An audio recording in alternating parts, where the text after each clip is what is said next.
Pode. Ok, então, bom, primeiro, boa tarde para todo mundo. Eu sou o Vinícius, eu sou aluno aqui da pós-graduação de Física, eu estou fazendo meu doutorado e agradeço a presença aí de todo mundo que decidiu, agora no início das férias, se submeter a um curso desse, que vai ser um tantinho pesado, mas ao mesmo tempo eu tentei fazer uma apresentação um pouco mais informal assim dos conceitos, para que não seja, já que geometria diferencial é um tópico muito, muito grande, muito extenso. A gente obviamente não tem como cobrir quase nada em tão pouco tempo. Então essa apresentação, esse mini curso vai ser mais, eu acho que uma ferramenta de auxílio no estudo, assim, de vocês, de quem estiver interessado a se aventurar na geometria diferencial, do que um curso, mais do que um curso propriamente dito, assim, porque 4 horas e meia é muito pouco. E também porque é difícil, acho que, elaborar um curso meio rápido, assim, eu senti que eu tive que fazer as coisas um pouco correndo, então ficou um pouco informal, mas espero que seja, ainda assim, seja uma ferramenta útil para vocês. Como eu tinha falado antes, vocês podem me interromper no meio da apresentação, se tiverem alguma dúvida, assim, pontual sobre o que eu estou explicando. Eu acho talvez que eu faça também um intervalo ali no meio para a gente poder dar uma pausa, já que é 1 hora e meia, né, de apresentação. E fiquem livres então para fazer perguntas aí durante a pausa também. Eu pretendo deixar disponível esse material para vocês. Eu ainda estou terminando de elaborar ele, então talvez eu deixe ele disponível no final do curso, ou talvez eu possa. Eu acho que vocês têm até como fazer o download da apresentação no próprio MConf. Mas qualquer coisa no final do curso eu mando a versão final certinha para vocês acompanharem. Então, de novo, pense nesse curso mais como uma ferramenta de estudos do que um curso em que vocês vão sair sabendo alguma coisa de geometria diferencial daqui. Eu espero que vocês saibam sabendo bem pouquinho a geometria diferencial, mas pelo menos tendo uma noção dos caminhos assim para começar esse estudo. Quando eu estudei geometria diferencial, eu comecei ali na segunda metade da minha graduação, basicamente, e eu senti que eu estava mais confiante assim com os conceitos só quando eu já estava ali pela metade do mestrado. Então é um estudo longo, assim, não tem como ter muita pressa para aprender. Mas ao mesmo tempo é uma ferramenta super importante para física, pelo menos para física teórica, eu acho que é algo que todo pesquisador, toda pessoa que quer fazer pesquisa em física teórica deveria saber pelo menos um pouco. E então eu motivo vocês a se dedicarem assim, ao estudo de geometria diferencial, pelo menos para quem está mais interessado na parte da teoria. Eu comecei então a apresentação dando a bibliografia que eu recomendo para vocês. Claro, agora eu acho que talvez alguns de vocês não tenham tido nenhum contato assim com a geometria diferencial, seja uma coisa nova. Talvez alguns de vocês já tenham começado a estudar alguma coisa, já tenham ouvido falar de alguns conceitos. Então, o que eu vou falar das bibliografias agora é mais, de novo, uma coisa para dar um guia para vocês estudarem e para que vocês possam pegar esse material e ter já no início ali a bibliografia para saber o que consultar. Então, eu começo apontando aqui 2 livros. Esse Gauge Field, Knots and Gravity, que são Campos de Calibre, Nós e Gravidade, do John Baez e do Javier Munian. Esse livro é um livro que tenta dar uma introdução a esses 3 assuntos, a teoria de calibre na física, a teoria de nós na matemática, a gravidade, conectar eles. E a conexão vem via as ferramentas de geometria diferencial, primariamente. E ele é um livro que eu acho muito, muito legal assim, de estudar, porque ele tem uma abordagem muito menos seca do que a maioria dos livros textos de matemática. E, então ele motiva muito de por que estudar esses assuntos, de onde é que vem o interesse por trás dessas ferramentas. E no geral ele é uma boa leitura, assim, ele tem também muitas referências para vocês continuarem os estudos. E eu acho que ele é um livro, ele é um tipo meio raro assim de livro-texto que dá para ler de cabo a rabo, assim. Pelo menos eu, na maioria das vezes, quando eu uso um livro-texto, eu tenho uma tendência de estudar algumas partes que eu estou mais interessado e outras coisas ficam para consultas futuras. e esse é um livro que eu consegui realmente percorrer todo ele, assim, porque ele é uma leitura um pouco mais, ele tem essa coisa de ser um pouco mais sequencial na leitura. Então, eu deixo indicado aqui com esse ícone da mãozinha, a manícula, para que vocês prestem atenção, principalmente nessa referência e nessa segunda referência aqui, que é o Modern Differential Geometry for Physicists with Precision. Esse é um livro mais tradicional, como livro-texto, assim, de geometria diferencial, ainda um tanto voltado para físicos que estão começando a estudar esse assunto. Mas também é um livro bem acessível, assim, eu acho, e principalmente para quem talvez não tenha tanta familiaridade com o jeito que se estuda os pré-requisitos, por exemplo, num curso de matemática. Se vocês estivessem fazendo um curso de matemática, não sei se tem alguém da matemática aqui, mas para o pessoal da física, se vocês estivessem fazendo um curso de matemática, vocês fariam algumas cadeiras que vocês provavelmente acabaram não fazendo ou não vão fazer na física. E eu acho que esse livro ele tem uma abordagem que é um pouco mais simples, assim, para um físico que talvez não tenha feito tantas cadeiras de análise, ou não sei, ou talvez tenha uma álgebra linear um pouco mais pragmática do que tão teórica, assim. Ainda posso acompanhar, então, esse estudo. Então, de novo, outro livro que eu recomendo bastante. E se vocês quiserem começar a estudar, eu acho que dar uma lida nesses livros é legal.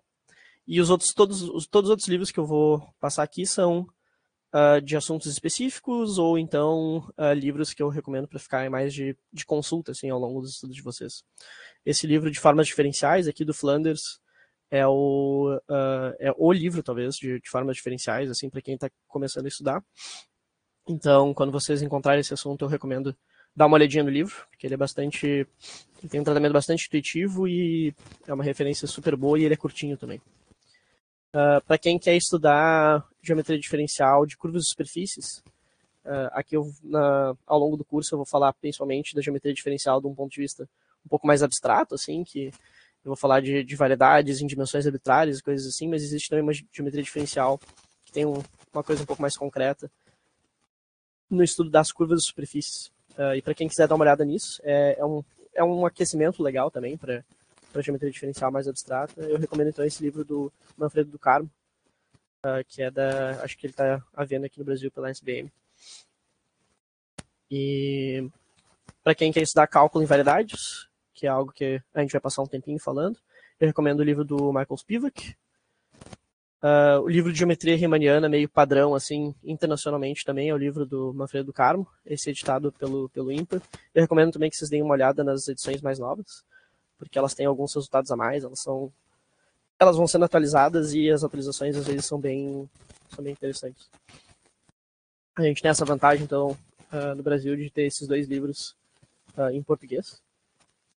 E também são dois livros que são referências bem sólidas, assim, nas áreas. Esse livro de geometria riemanniana do Manfredo, em particular, é realmente, eu acho que é a referência que eu mais vejo o pessoal recomendando para geometria riemanniana no mundo inteiro, assim. Tem esse livro aqui, o Foundations of Differential Geometry, do Kobayashi e do Namizu.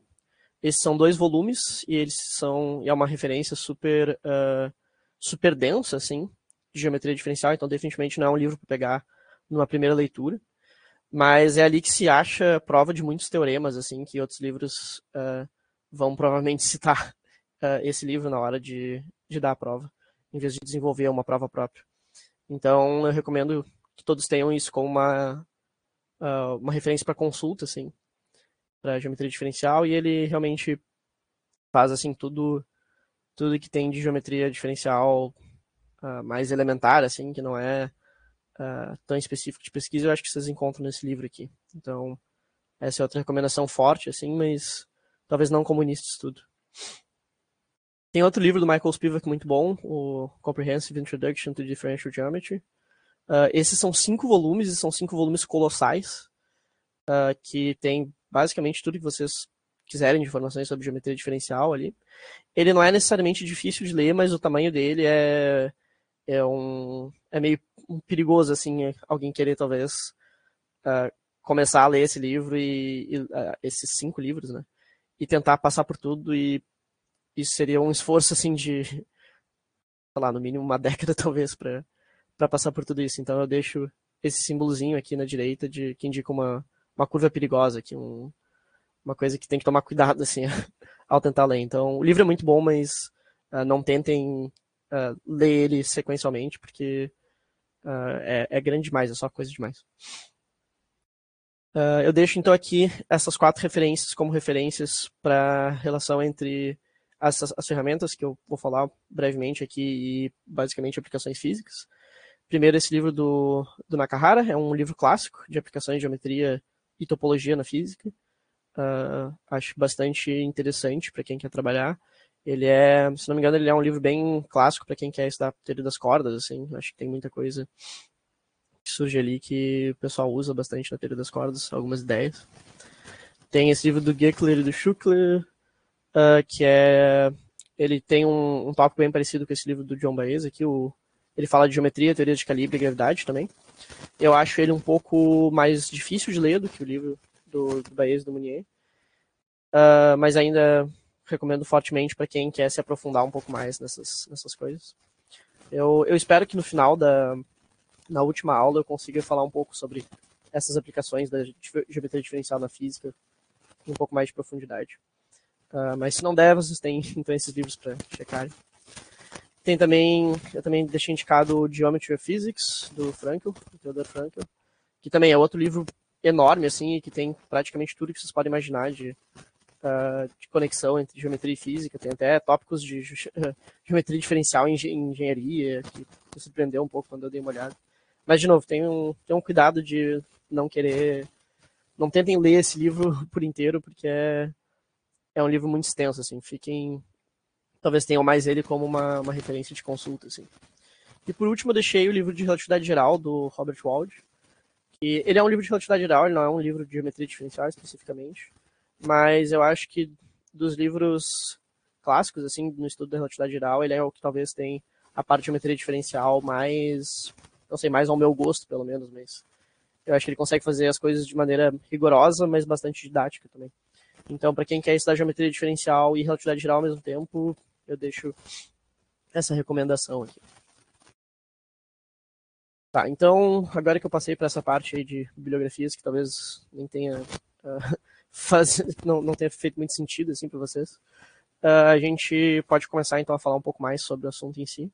E eu quero começar olhando então para trás, olhando para coisas que vêm antes da geometria diferencial, porque eu acho que para quem está iniciando os estudos, que eu acho que é o caso de vocês, pelo menos quando eu comecei a preparar o curso, eu tinha ficado assim com essa impressão de que a maioria de vocês talvez não tenha uma base concreta assim para começar a estudar, ou talvez esteja começando os estudos agora e não sabe exatamente por onde, o que está faltando, talvez de ferramentas, e às vezes na geometria diferencial é muito comum tu encontrar um conceito que parece complicado no contexto da geometria diferencial, e na verdade ele é um conceito que a gente poderia estudar como um conceito de álgebra linear, ou como um conceito de análise, e ele está inserido no contexto da geometria diferencial, às vezes é só uma coincidência de a gente chegou nesse contexto, mas a gente poderia simplesmente ter estudado ele de um jeito um pouco mais simples antes.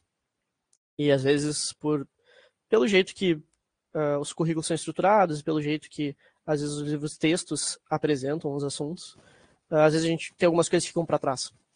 Então eu queria começar com esse assunto para vocês. Essa primeira aula eu acho que vai ser basicamente essas preliminares, assim. Eu talvez não consiga falar, eu certamente não vou conseguir falar nada de geometria diferencial específica agora, mas é bem importante ter essa base sólida, porque, de novo, eu acho que, pelo menos quando eu estudei geometria diferencial, a maior dificuldade para mim foi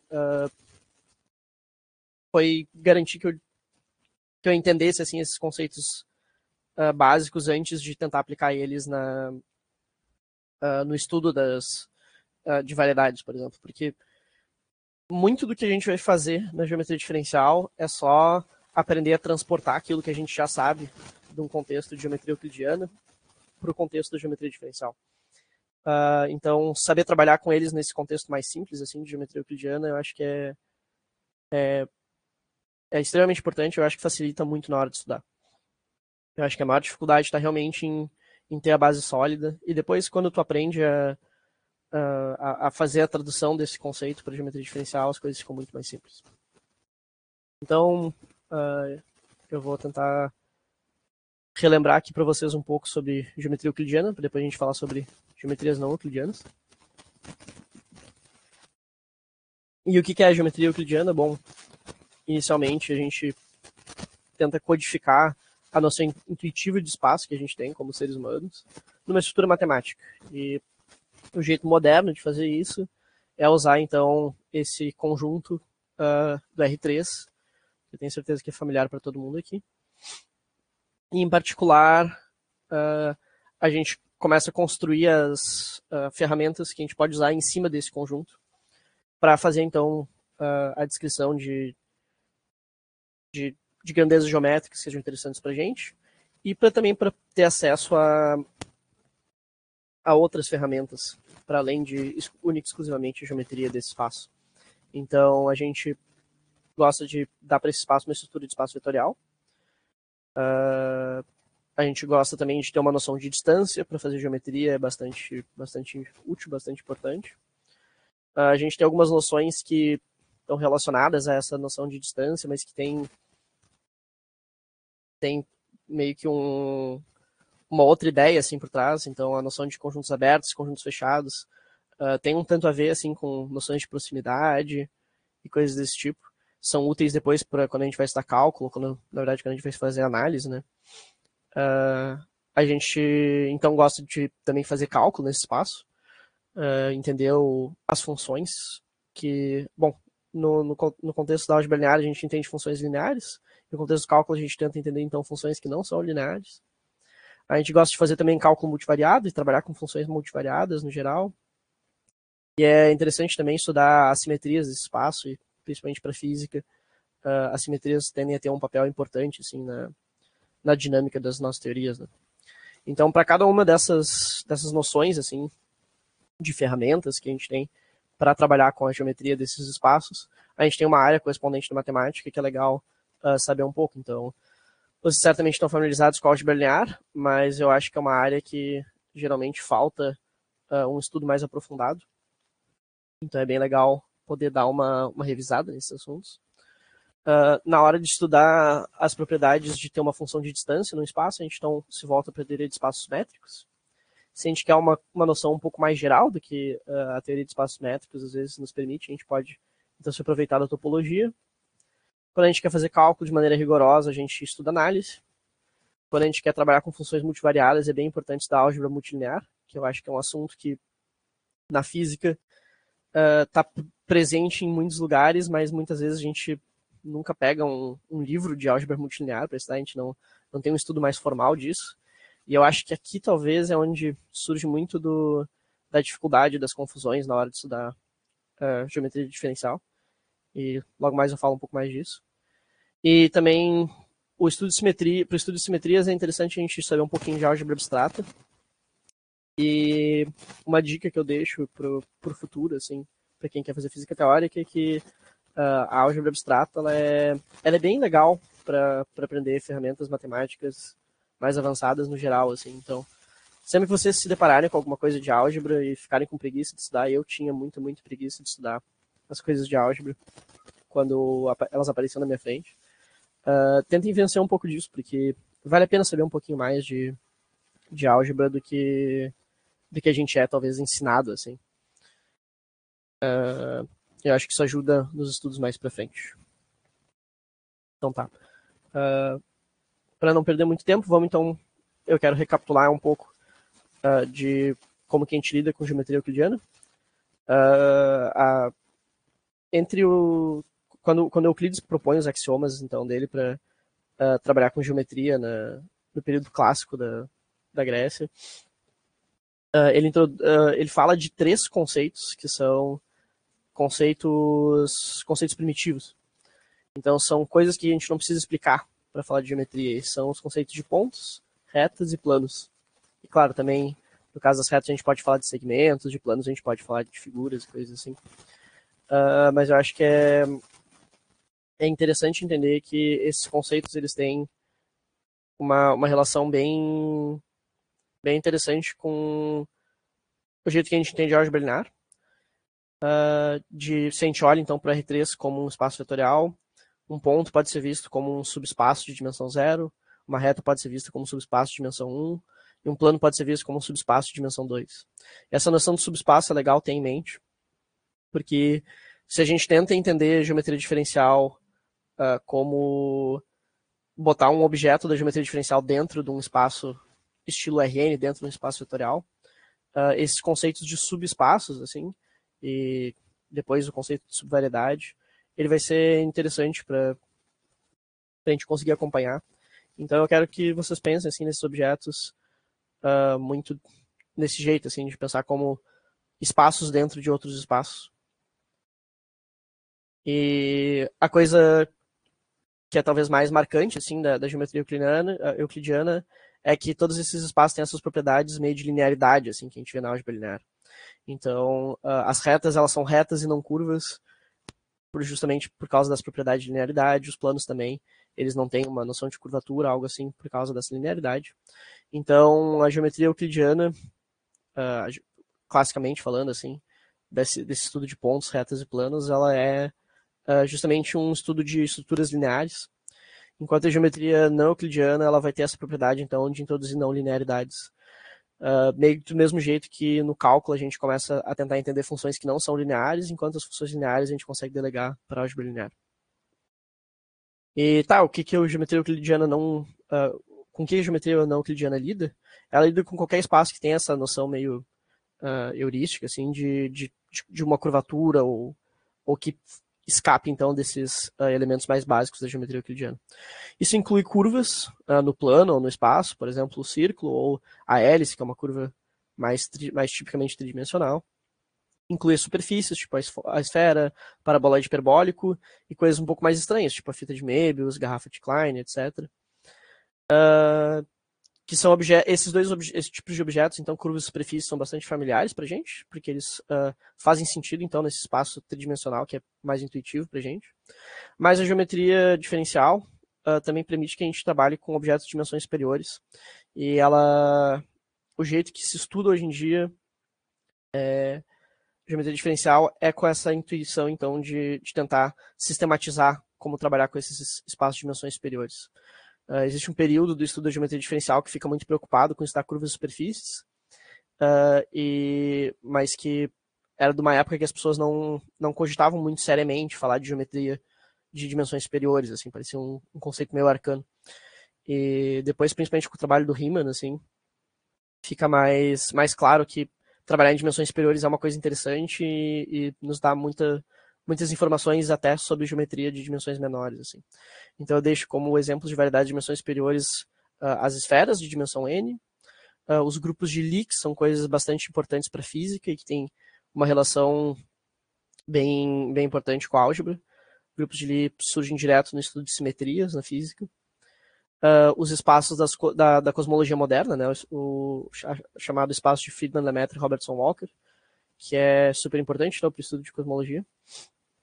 Também tem fica acho que bem claro que a geometria diferencial é importante para estudar esse tipo de assunto. Espaços de Sitter e anti-de Sitter, que também surgem na cosmologia, mas que são importantes também em teorias de gravitação quântica, em teorias de cordas, e até coisas bem mais estranhas, assim, talvez vocês já tenham ouvido falar da chamada variedade calabial, é uma coisa que surge em teoria das cordas e tem uma relação também legal com algumas coisas de geometria algébrica. Então, os tipos de objetos que a gente pode estudar na geometria diferencial é bastante amplo e, ao mesmo tempo, eles têm estrutura suficiente para eles serem muito úteis para muita coisa que a gente acha interessante fazer. Então, eu queria começar assim, a aula apresentando essas possibilidades para vocês e enfatizando que a geometria diferencial e campos adjacentes à geometria diferencial vai meio que generalizar essas ideias que a gente já conhece, assim, nesse contexto meio de geometria euclidiana, para esse contexto, então, da geometria não euclidiana. E o jeito que ela faz isso é tentando adaptar as ferramentas que já estão disponíveis. Então, a gente não vai criar muita coisa nova, a gente vai só meio que aprender a transportar aquilo que a gente já sabe de um contexto mais simples para um contexto um pouco mais complicado. Então, por isso que eu acho importante enfatizar essa coisa de ter bem sólidas bases para continuar, para começar os estudos assim nessa parte que é talvez mais complexa. E eu vou começar então falando sobre álgebra linear e álgebra multilinear, porque antes de fazer as generalizações, a gente tem que ter isso firme. Então tá. A álgebra linear é um dos assuntos que eu recomendo que vocês estudem a fundo, se vocês vão começar a estudar geometria diferencial. Vocês podem estudar as coisas juntos, tá? Vocês podem pegar um livro de geometria diferencial e ao mesmo tempo ir revendo as coisas de álgebra linear. Mas eu acho legal, assim, se vocês tiverem que estudar duas coisas saindo daqui, é álgebra linear e álgebra multilinear, tá? Eu acho que é as coisas mais importantes para vocês começarem a pegar um livro de geometria diferencial e não ficar completamente perdido, assim, no que fazer. Então, eu recomendo que vocês lembrem das propriedades algébricas básicas de espaços vetoriais e das noções e como se trabalha com vetores de maneira geral. Reestudem aquela parte de subespaços e transformações, em particular as transformações de subespaço. Então, estudem o que é a imagem de uma transformação, os núcleos, o que são subespaços invariantes, que é uma coisa que eu acho que talvez não apareça na maioria dos livros de álgebra linear elementar, mas é uma noção legal, assim, a noção de invariância é bem poderosa para física. Estudem teorema do posto, todas essas coisas, porque elas têm um papel, assim, na geometria diferencial. E, principalmente, eu acho, estudem a noção de dualidade. Eu acho que isso aqui é uma noção que a gente está usando toda hora, quando a gente estuda geometria diferencial, e se fica meio misteriosa, assim, se a gente tenta fazer as coisas sem ter bem claro essa noção de o que é um espaço dual, a gente acaba deixando muita coisa, não sei, acho que fica meio que numa base que não é muito firme, assim. Então, tem muita coisa que a gente faz meio sem saber o que está fazendo e a gente aprende, às vezes, a fazer manipulações de objetos e esquece o significado deles. Então, eu queria recapitular essa parte de dualidade, para quem já estudou, para quem não estudou, talvez seja uma primeira visão, mas basicamente o espaço dual de um espaço vetorial V é esse espaço que a gente denota como V asterisco, e ele é o espaço de funcionais lineares, ou seja, de V. Ou seja, é o espaço de funções que pegam o espaço vetorial V e mapeiam ele no corpo que é a base dele. Então, no nosso caso, eu estou trabalhando com espaços vetoriais reais, vocês poderiam trabalhar também com espaços vetoriais complexos ou outro tipo de espaços vetoriais, mas eu vou me limitar aos espaços vetoriais reais. Então, ele está pegando um vetor e mapeando num número, basicamente, ou num escalar, como vocês preferirem. E central para entender a teoria de espaços duais e para fazer muito das contas que a gente vai fazer na geometria diferencial. Central para isso, então, é o teorema de Riesz-Flechet. O teorema de Riesz-Flechet é um teorema que faz uma conexão entre um espaço vetorial e um espaço dual e introduz a ferramenta que a gente precisa para fazer essa conexão. Então, seja V um espaço vetorial de dimensão finita, aqui eu vou trabalhar também de novo com sempre espaço de dimensão finita. Dimensão infinita é um assunto um tanto mais complicado, então tomem cuidado com qualquer coisa de dimensão infinita. Mas para dimensão finita as coisas são simples. Assim. Então, se a gente tem esse espaço de dimensão finita e a gente bota nele um produto interno, a gente tem o seguinte resultado. Para todo funcional no espaço dual, existe um único vetor no espaço V, tal que quando eu aplico o funcional nesse vetor, num vetor V qualquer, isso é a mesma coisa que tomar o produto interno entre esse vetor W associado ao funcional φ e o vetorzinho V. Isso está nos dizendo, então, que o produto interno é o único tipo de função, basicamente, que a gente precisa para entender a teoria de funcionais lineares. E claro, esse resultado vale, então, para qualquer vetorzinho V no espaço V. Uma das consequências desse teorema é que existe um isomorfismo entre o espaço dual e o espaço que a gente está trabalhando. Então, quando a gente fala da teoria de funcionais lineares, a gente pode, de maneira igualmente boa, falar de uma teoria de vetores duais. que a gente chama geralmente de covetores, por exemplo. E isso tem esse resultado ele é bem central para uma convenção de notação que a gente usa sempre na física e em muitos lugares na matemática também, que é a chamada notação de Einstein. Então a gente vai se inspirar na ideia de representar um vetor pelas suas componentes. Então, tipicamente, a gente representa um vetor por uma letra e se a gente quer falar de uma componente, a gente bota um subscrito ou um superscrito de um número, né? Então, 1, 2, 3 para a primeira, segunda, terceira componente do vetor. E a gente vai usar, então, esse tipo de notação com esse índice das componentes em cima para denotar um vetor no espaço vetorial que a gente está trabalhando. E para denotar um funcional linear, a gente vai usar o fato de que ele também tem essa estrutura de espaço vetorial e denotar, então, um covetor W aqui, por exemplo, com índice embaixo. Então, índice em cima significa que o vetor está no espaço que a gente está trabalhando, com índice embaixo significa que ele está no espaço dual. Além disso, a gente introduz essa notação aqui, onde a gente tem um covetor e um vetor com índices repetidos, um embaixo e um em cima, mas o mesmo índice. Isso daqui, então, representa que a gente está tomando o produto interno do vetor correspondente ao funcional com o vetor V. E essa notação ela é inspirada, então, pelo formato que o produto interno às vezes toma, de somar as componentes dos vetores com o mesmo índice, né? Mas eu acho que é interessante vocês olharem para esse tipo de notação, não nessa linguagem de componentes, mas pensarem muito nessa linguagem um pouco mais algébrica, assim, de uma função sendo aplicada num elemento desse espaço. Eu vou deixar também algumas convenções da notação em si, então, como a gente tem índices repetidos e o resultado disso daqui, muito como tomar o produto interno de dois vetores, nos dá um número, o resultado dessa operação que a gente chama de contração de índices, ela também nos dá um número, então por isso a gente pode mudar esses índices repetidos ao nosso gosto, assim. Então, do mesmo jeito que a gente pode trocar os índices de uma soma sem alterar o resultado dela, a gente pode mudar esses índices, assim. A gente tem uma operação interessante também, que é a operação de subir e descer os índices. E isso permite que a gente mapeie um espaço vetorial no seu dual e vice-versa. A gente faz isso, então, usando a matriz que define o nosso produto interno.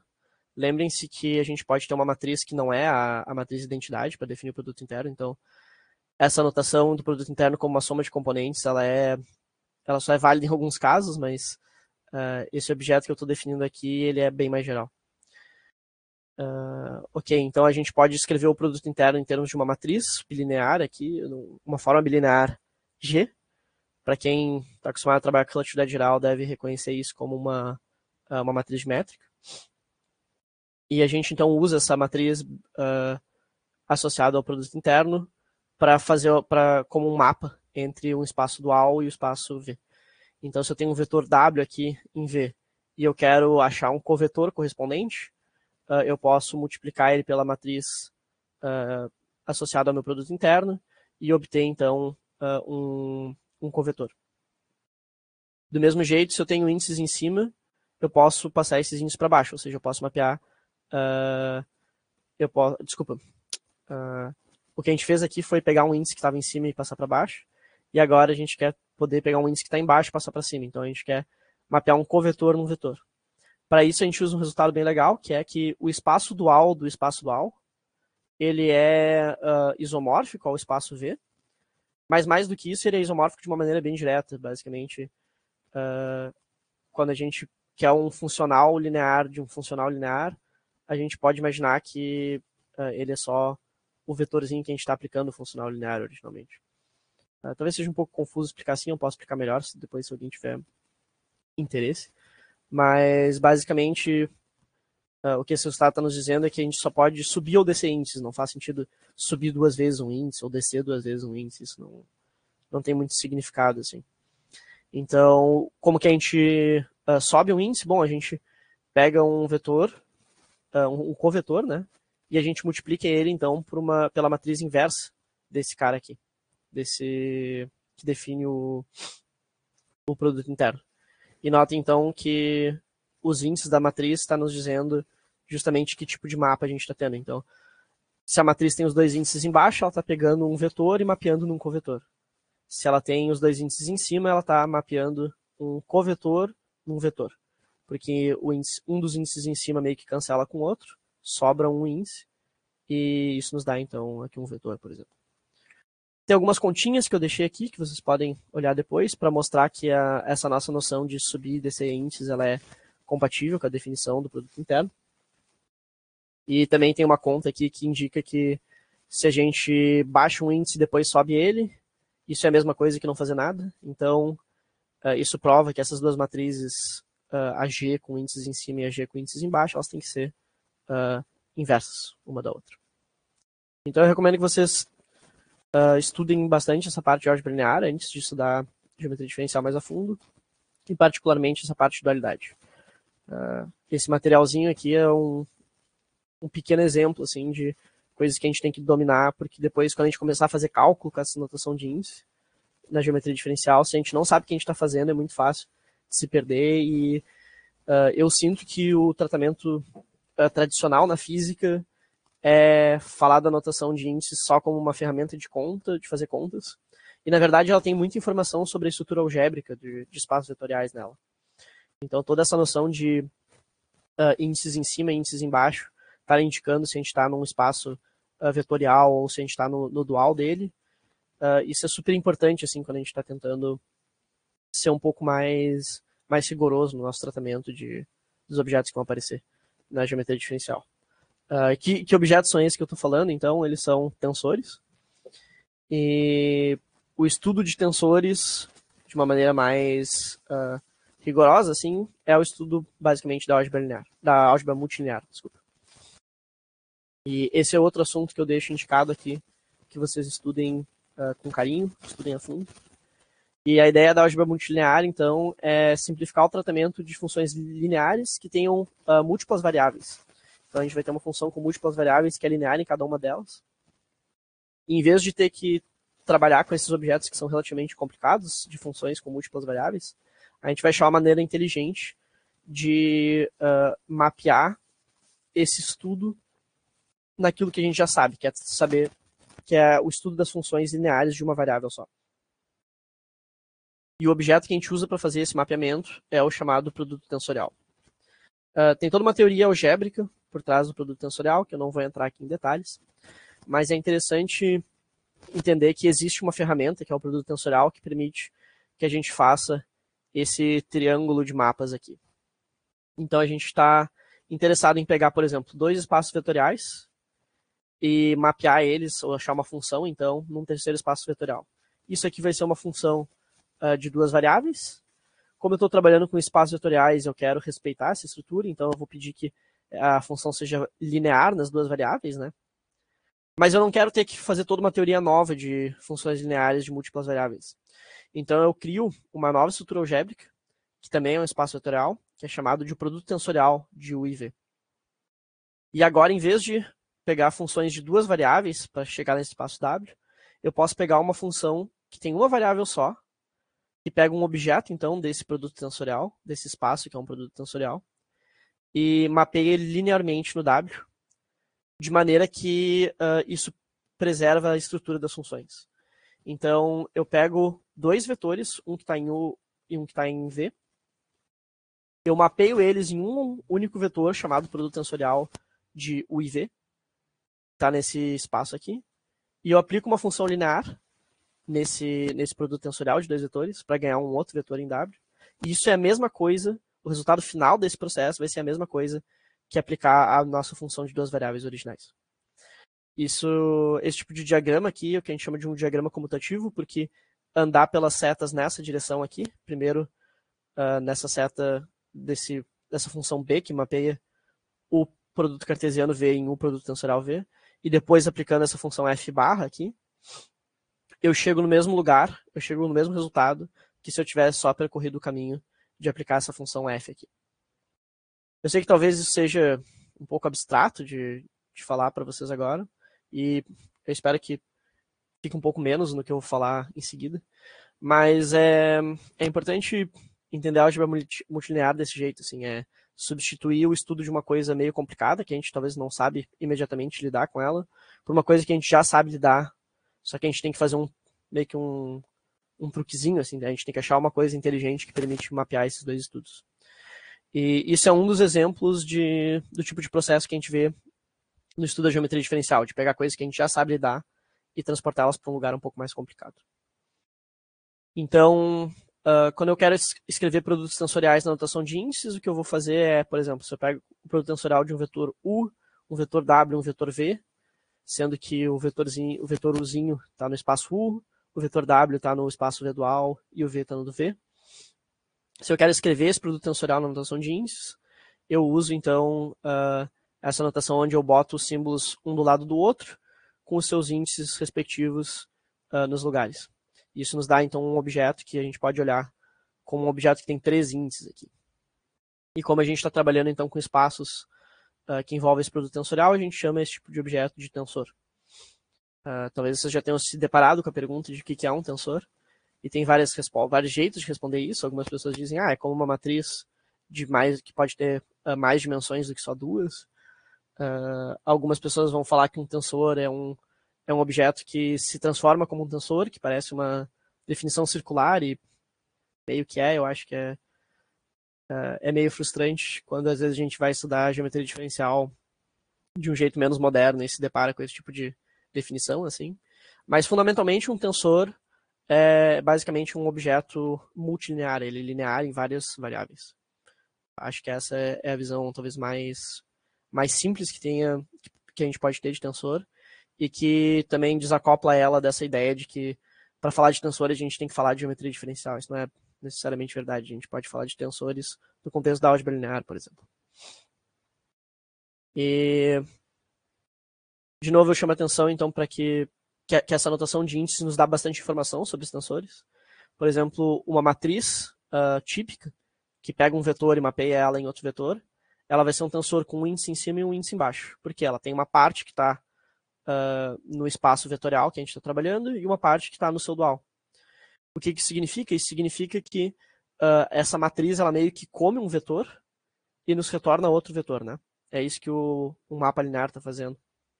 O mapa linear associado a essa matriz está fazendo.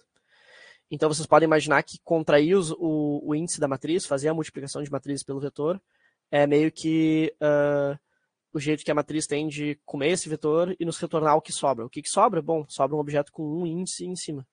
Então nos sobra um vetor.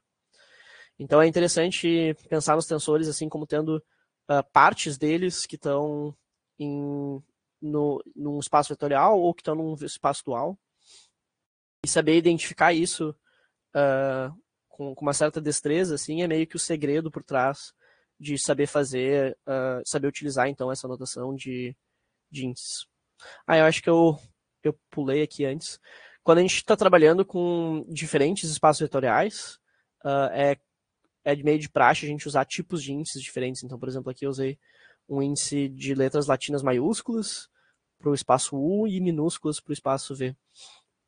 Isso é importante também. Volta e meia vai aparecer alguns índices diferentes quando a gente estiver trabalhando com tensores.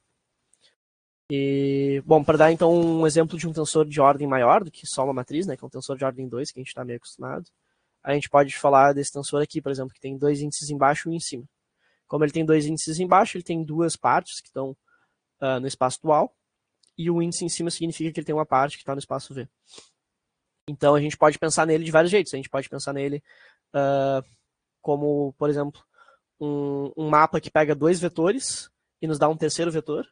Então o espaço dual, cada cópia desse espaço dual come um vetor aqui, e nos sobra então um outro vetor, né, que é o resultado do mapa. Mas a gente pode pensar também que esse é um mapa que pega um covetor, ou seja, um vetor com índices embaixo, né, e nos retorna dois outros covetores. A gente também pode pensar desse jeito. Então, o espaço V também pode comer uma cópia do espaço dual e nos dar o que sobrou aqui desse mapa. Do mesmo jeito que... Isso funciona do mesmo jeito que a multiplicação de matrizes. Assim. Tem outras maneiras de ver isso também. A gente pode pegar outras combinações. Pega um vetor e um covetor e mapeia um covetor e assim por diante. Outra operação interessante é que a gente pode contrair um índice em cima com um índice embaixo do próprio tensor. E isso daqui tem a ver com, por exemplo, se a gente fizesse isso com a matriz, isso seria a operação de tomar o traço da matriz. E quando a gente faz isso então com o tensor, a gente está tomando meio que um traço parcial desse tensor. E nesse caso aqui a gente tem uma cópia do espaço dual matando uma cópia do espaço V, e o que nos sobra é um índice embaixo, ou seja, nos sobra uma parte que está no espaço dual. Então esses traços parciais também são coisas que a gente pode tomar. E é claro, a gente pode generalizar a multiplicação de matrizes para contração de tensores. Então aqui, por exemplo, eu tenho o tensor R, que tem dois índices embaixo, um em cima e outro índice embaixo. Então ele tem 3 cópias do espaço V dual, ele está em 3 cópias do espaço V dual e em uma cópia do espaço V. Isso significa que a gente pode, por exemplo, contrair ele com esse tensor S, que tem 2 cópias do espaço V, porque ele tem esses 2 índices em cima, pegando então 2 índices embaixo com 2 índices em cima. E notem que aqui, por exemplo, eu fiz uma contração meio cruzada, assim, eu contraí esse índice B, que é o segundo índice, com o último índice do tensor S, e o D, que é o último índice do R, com o primeiro índice do S. Então, aonde que a gente vai fazer as contrações também é importante na notação de índice. E o resultado disso daqui é, a gente tem que, de novo, ver quais índices a gente está contraindo, e meio que excluir eles desse resultado, e a gente acaba com um índice embaixo sobrando e um índice em cima sobrando, sem estar contraídos. Então a gente tem uma cópia do espaço dual e uma cópia do espaço V. Isso ficou razoavelmente claro, assim, dá para ter uma noção do que a gente está trabalhando com esses objetos, assim. Vocês querem fazer alguma pergunta, querem que eu explique um pouco melhor? Acho que esse é um bom momento, talvez até para fazer uma pausa, se alguém quiser usar o banheiro ou algo assim. Então eu deixo meio que aberto aí para perguntas durante uns minutinhos.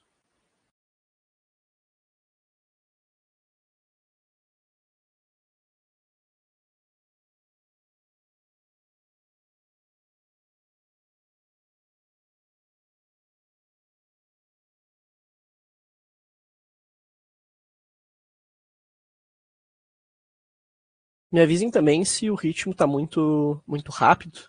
Acho que muito lento vai ser meio difícil, mas se eu estiver passando muito rapidamente, assim, pelas ideias, peçam pra eu dar uma pausinha, assim.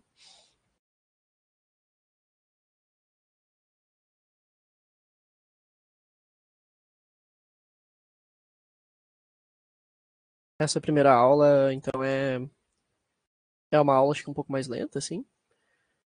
E as próximas provavelmente vão ser um tanto mais rápidas. Mas, então, acho que é legal o que vocês tiverem de perguntas, assim, fazerem hoje, porque nos outros dias talvez o ritmo seja realmente mais rápido, assim. Mas, de modo geral, eu só queria dizer, assim, pra realmente olhar com carinho, assim, para essas coisas que são meio elementares, mas são bem importantes para porque a gente vai fazer depois. Em particular, é legal se familiarizar com essa notação de índices, mas, assim, para quem não está acostumado, quem nunca trabalhou com isso, não tem problema também. Eu vou tentar falar das ideias de geometria diferencial de um ponto de vista muito mais conceitual do que uma coisa mais executiva, assim, uma coisa mais de fazer as contas e mostrar os resultados, assim. Como eu disse antes, eu quero que vocês saiam daqui com uma noção intuitiva, assim, de por onde começar os estudos, sobre o que fala a geometria diferencial, mais do que saber realmente fazer geometria diferencial, mais do que, por exemplo, começar a fazer conta de relatividade geral, ou então provar teoremas, coisas assim. Eu acho que definitivamente não tem como fazer isso tão rápido.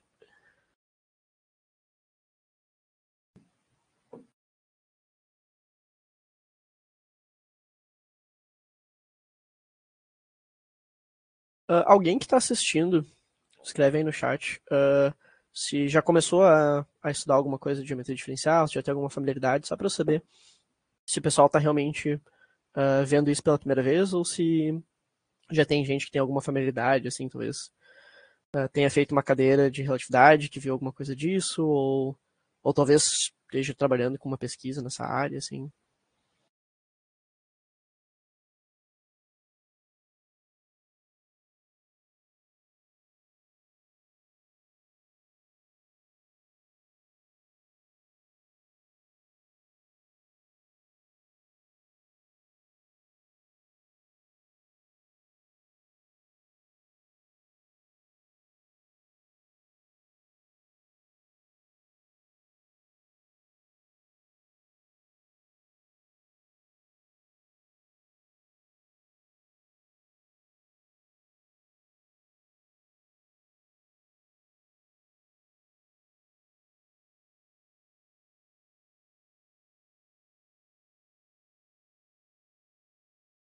Bom, então pelas respostas aqui do chat eu vejo que muita gente está vendo pela primeira vez.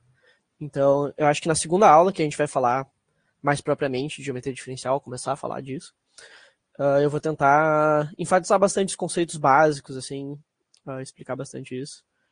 Eu sei que é meio apavorante, assim, talvez, jogar um monte de conceitos para vocês e todo mundo vai sair meio confuso daqui, mas ao mesmo tempo eu quero que vocês entendam que isso é normal para esse tipo de curso.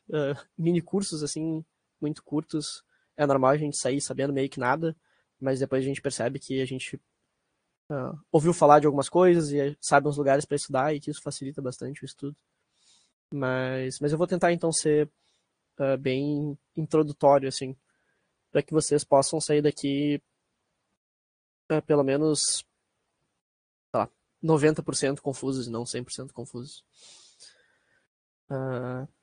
E pelo visto, quem já estudou um pouco, viu um pouco no contexto de relatividade, né? Acho que é o primeiro lugar que a gente encontra geometria diferencial na física.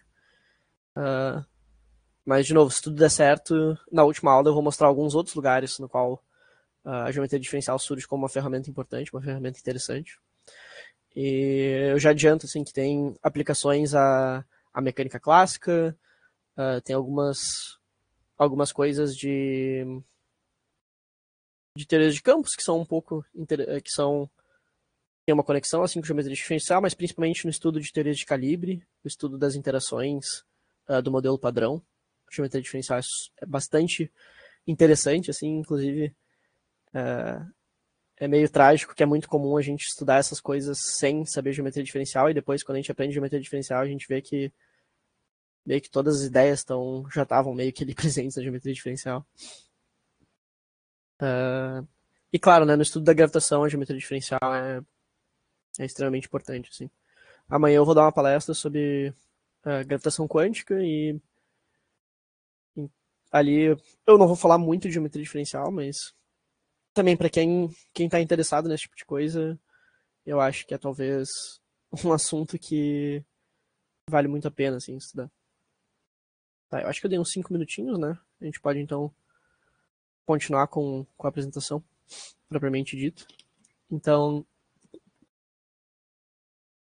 de novo, estudem com carinho essa parte de álgebra multilinear, porque vai desmistificar muito dessa notação de tensores que aparece na relatividade geral, por exemplo, e vai permitir que vocês tenham uma base forte assim para entender os conceitos básicos da geometria diferencial mesmo. Então, agora que a gente falou das partes de álgebra linear e multilinear, que lidavam com objetos lineares, é legal relembrar algumas coisinhas de objetos não lineares. E eu vou fazer isso basicamente falando um pouco de análise. Só que antes de falar de análise matemática, eu gostaria de falar rapidamente de topologia, porque a topologia é bastante útil no estudo da análise. E também nas definições básicas assim, de geometria diferencial, a topologia tem um papel muito importante. Então, primeiro, o que é o estudo da topologia? O estudo da topologia ele é um estudo de estruturas matemáticas que vão nos dar meio que uma noção de uma série de noções assim que funcionam quase como uma pré-geometria. Assim. Ela nos dá um monte de noções que permite que a gente fale de noções de proximidade, coisas desse tipo, sem ter aquelas noções mais clássicas de geometria, que geralmente incluem ter uma noção de distância, ou pelo menos ter alguma noção um pouco mais. Bom, como a gente vai ver ali nas próximas aulas, na geometria diferencial, muito da noção de. Muito das noções geométricas que a gente vai ter, elas vão depender meio que saber fazer cálculo nos objetos que a gente está interessado. E a topologia ela é uma versão meio que mais básica disso. Ela nos permite ter umas noções que são muito mais amplas e que exigem muito menos estrutura. E, no geral, isso é uma coisa bem geral da matemática. Quanto mais amplo é o teu conceito, mais coisas tu consegue descrever com ele, mas ao mesmo tempo menos estrutura tu consegue dar para aquilo. As tuas afirmações elas são sempre menos específicas, assim. E então às vezes é legal estudar algumas coisas mais gerais, tipo topologia, em vez de só estudar coisas bem específicas de geometria. E às vezes a gente precisa estudar então essas coisas mais específicas também, porque talvez a gente queira falar coisas mais, a gente queira fazer afirmações mais específicas sobre os objetos que a gente está interessado.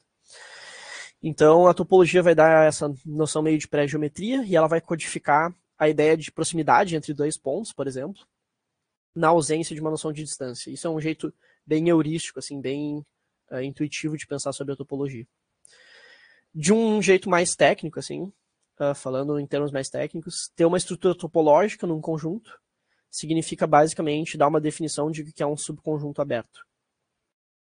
Quem já ouviu falar de conjuntos abertos, eu espero que todos vocês, mas quem lembra da definição de conjuntos abertos, lembra que ela tinha uma definição bem peculiar, assim, bem específica, quando a gente fala de conjuntos abertos na reta real, ou conjuntos abertos, talvez, no RN. Só que não existe uma definição geral de que é um conjunto aberto no estudo da topologia.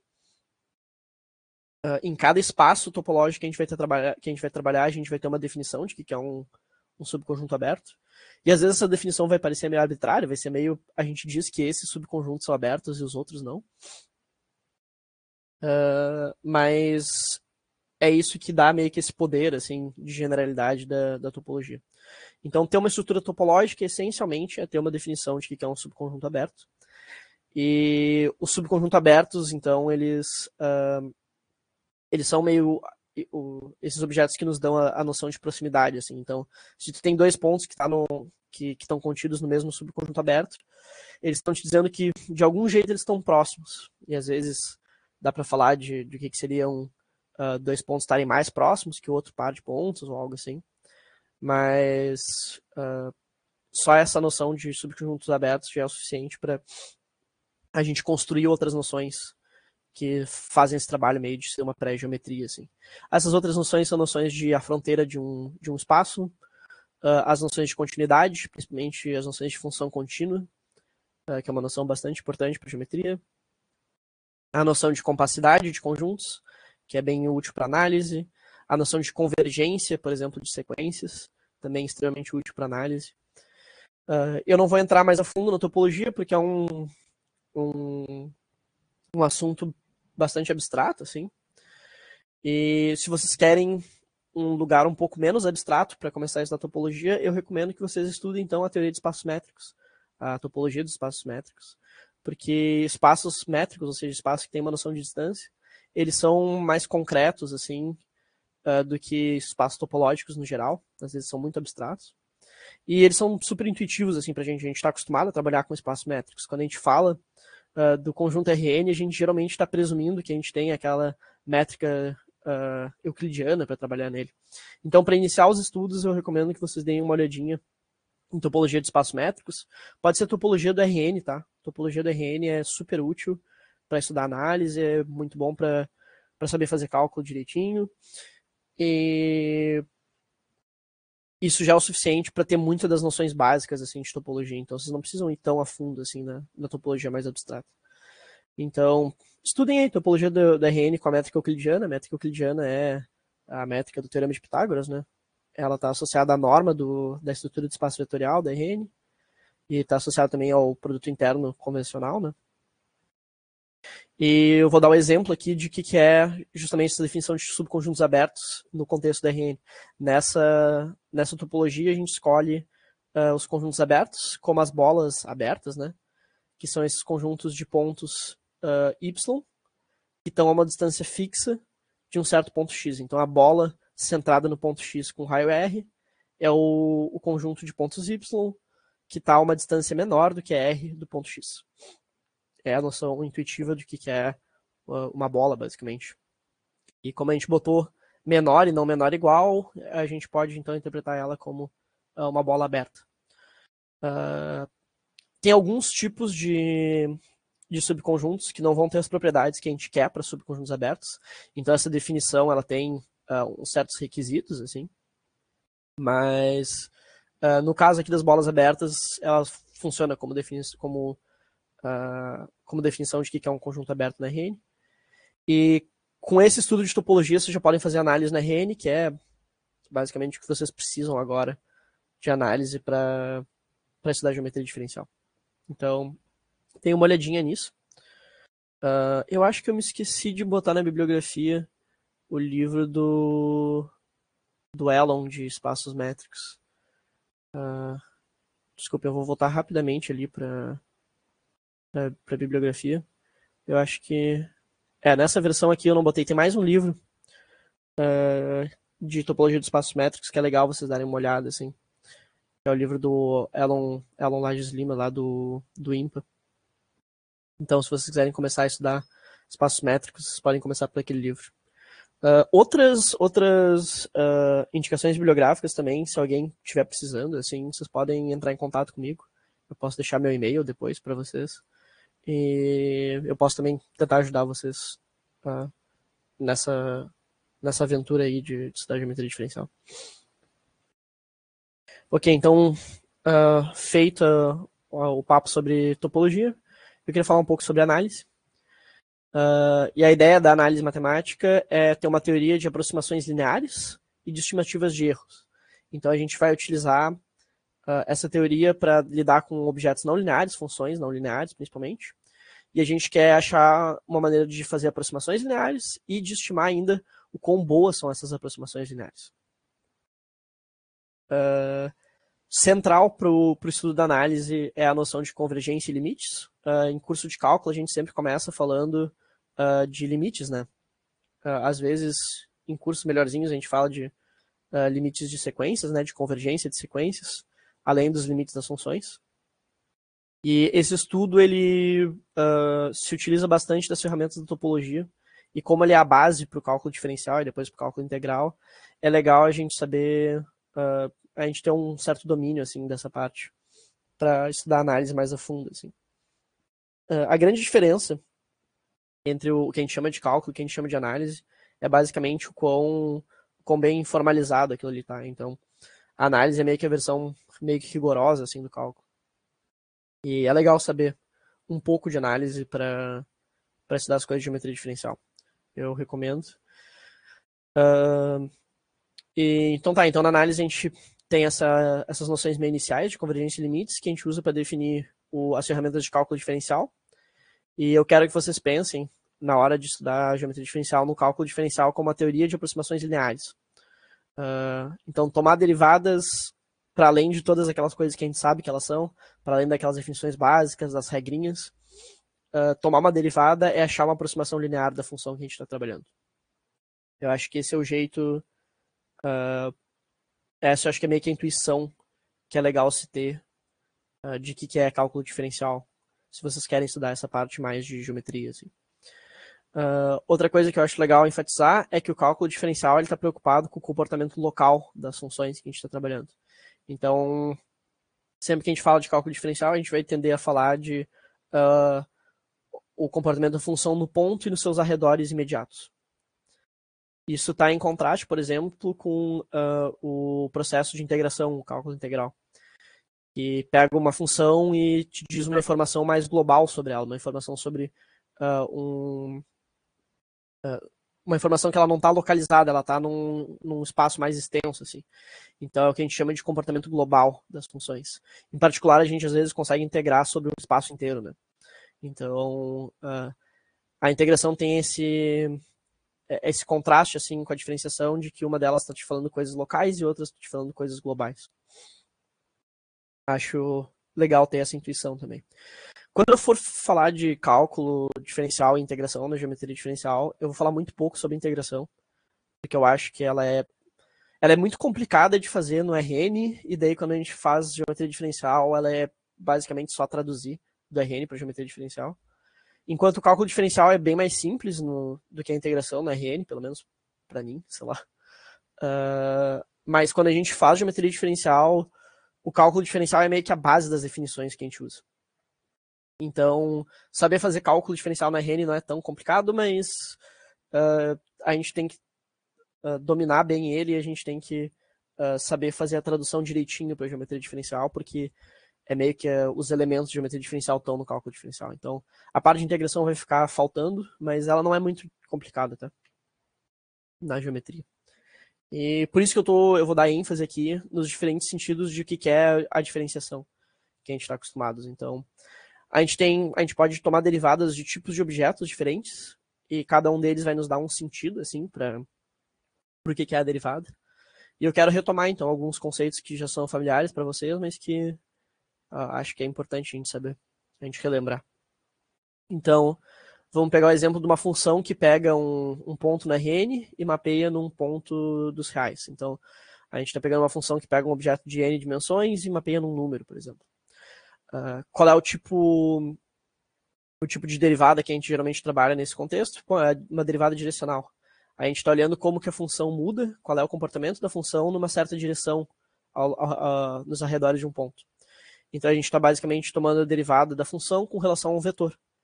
E esse vetor está nos dando então a direção que a gente está olhando. E a gente pode pensar nesse vetor como ele estando centrado no ponto x que a gente está analisando da função. E a gente quer olhar o quanto a função varia em cima desse vetor, assim. Então, esse vetor vai ter... Depois vocês vão ver na geometria diferencial que a noção de vetor tangente, é uma variedade, vai estar relacionado com essa capacidade de tomar derivadas. Assim. E vocês têm, então, aquela definição tradicional da derivada direcional, né? E a gente tem uma conexão também entre a derivada direcional e o gradiente. Em particular, aquela notação de derivadas parciais, né? Onde tomar a derivada direcional na direção desse vetor v também pode ser, o mesmo resultado pode ser obtido calculando o gradiente da função, que é a derivada da função em relação às coordenadas do espaço que a gente está trabalhando, e contraindo esse gradiente com o vetor v. Então, em particular, eu quero que vocês notem aqui que o gradiente ele tem as propriedades que a gente espera de um covetor, né? A gente vai contrair ele com um vetor, ou seja, com um cara que tem índices em cima, e o gradiente meio que tem um índice embaixo aqui na derivada. Então, é interessante pensar no gradiente como um covetor. Depois vai ficar um pouco mais claro isso mais à frente. Outra noção de derivada que a gente tem é quando a gente trabalha, por exemplo, com uma curva. Uma curva é uma função que pega um parâmetro, pega um número e mapeia num ponto da Rn. Então, se a gente tem um intervalo de parâmetros, a imagem dessa função vai ser uma curva na Rn. E existe uma noção meio de diferenciação para essa curva também, que é o cálculo do vetor tangente à curva. Então, o cálculo do vetor tangente à curva, de novo, também tem essa estrutura de derivada. Assim, a gente olha para um ponto da curva e daí a gente olha para o que está acontecendo nos pontos que estão imediatamente depois e antes desse ponto da curva. Isso nos dá essa noção de vetor tangente. Nos dá essa noção da direção que a curva está nesse espaço Rn ao redor de um ponto. A noção de tangência também vai ser bem importante para a geometria diferencial.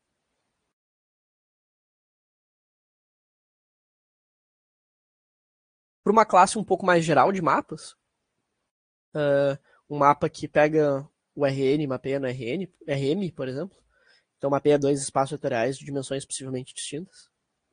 A gente tem, então, uma noção de derivada que é a da matriz jacobiana. A matriz jacobiana é uma matriz de derivadas parciais, então ela pega a componente A maiúsculo, por exemplo, do vetor resultante dessa transformação, e tu toma a derivada parcial com relação, por exemplo, a coordenada, a bésima coordenada, né? A coordenada de componente B desse espaço original. Então, esse índice A maiúsculo aqui está vivendo no Rm, e esse índice B minúsculo está vivendo no Rn. E a gente tem, então, essa matriz de derivadas parciais, que, ok, é uma matriz de derivadas parciais, mas o que significa? E eu quis deixar meio em destaque aqui, que a matriz jacobiana ela é talvez melhor entendida justamente nesse contexto de a melhor aproximação linear que a gente tem para a função. Então, o jeito de entender a matriz jacobiana é pensar o seguinte: se a gente sabe como é que a função, qual é o valor da função num ponto x, e a gente está interessado no valor dela num ponto y, a gente pode aproximar esse resultado, esse valor dela no ponto y, usando a matriz jacobiana. Como? A gente pega o vetor, que é a diferença entre y e x, a gente multiplica ele pela matriz jacobiana, adiciona isso ao vetor que a gente sabe qual é o valor aqui em x, ao u de x, e isso daqui nos dá uma aproximação para o vetor u de y, que tem um erro que é menor do que a ordem linear, ou seja, menor do que linear na distância entre y e x. Então, eu quero também que vocês aprendam a pensar na matriz jacobiana não só como uma matriz de derivadas, mas como uma aproximação linear, então, dessa função entre dois espaços vetoriais aqui. Acho que é legal saber isso, porque essa noção de aproximação linear de mapas de novo, é muito mais fácil de entender as coisas na geometria diferencial olhando desse jeito. Por fim, eu quero mencionar duas coisas. Uma delas é os operadores do cálculo vetorial. Também eu acho que deve ser familiar para a maior parte de vocês.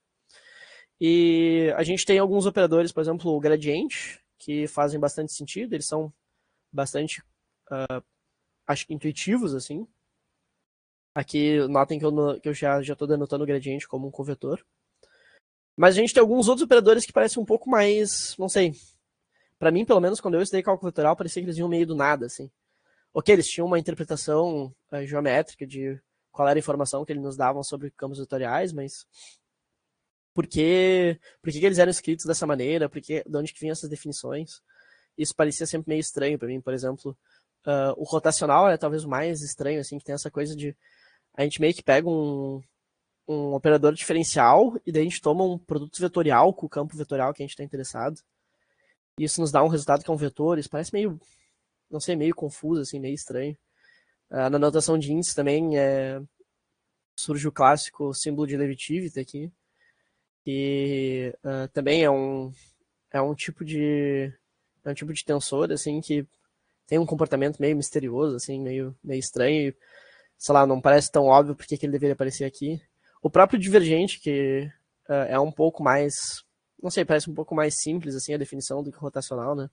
Mas também qual é a noção de parece que tomar um produto interno entre um vetor e um operador diferencial, o que isso significa, assim.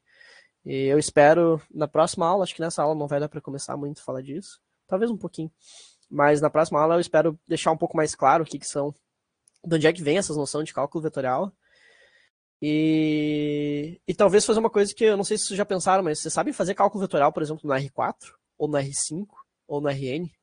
Alguém já tentou fazer isso? Alguém sabe como fazer isso? Porque, assim, tem um problema quando a gente tenta definir o que seria um rotacional nesses espaços.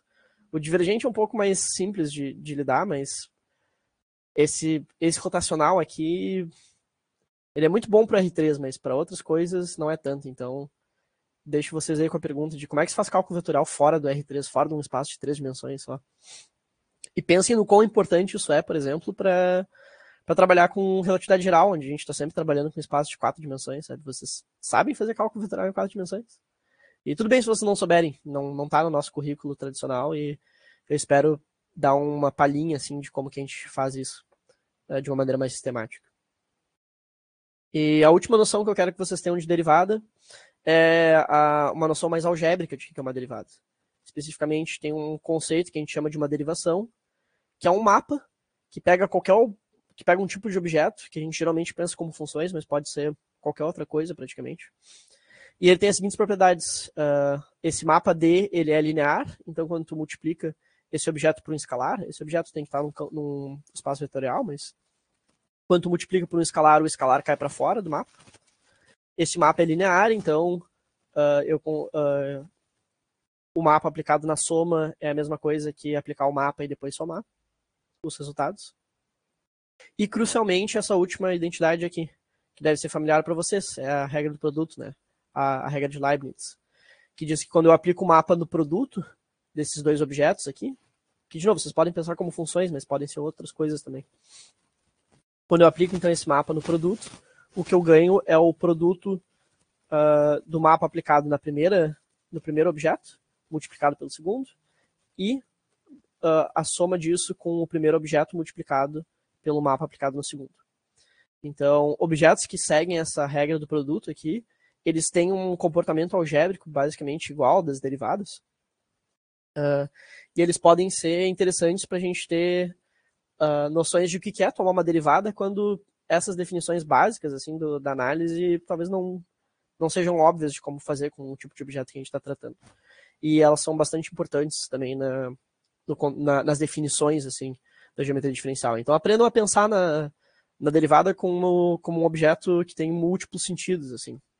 Aprendam a pensar nela como essas várias coisas diferentes, como uma coisa que nos diz comportamento na direção de uma função, ou uma coisa que tem essa noção de tangência, como uma aproximação linear, ou então como um objeto algébrico que tem certas propriedades. Ok, a gente tem mais 10 minutinhos. Eu acho que eu posso deixar talvez para perguntas, um espaço para perguntas antes de entrar nessa segunda parte. Ô, Vinícius, Mas, diga.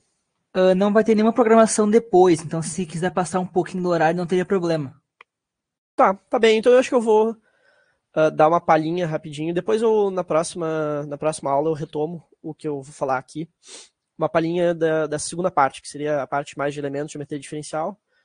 Que meio de sacanagem, assim, eu vou começar não falando de geometria diferencial nessa segunda parte, mas eu vou dar uma prévia já de uma coisa que acho que é nova para a maioria de vocês e que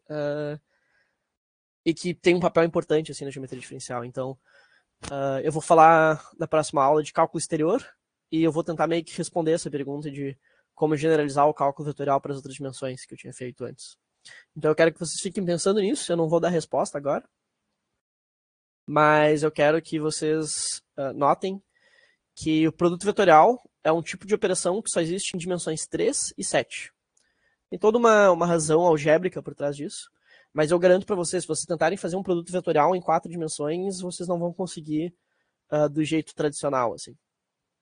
Mas a solução para isso vai ser meio que na linha de replicar as propriedades do produto vetorial. Então a gente sabe que o produto vetorial ele é linear, a gente pode quebrar o produto vetorial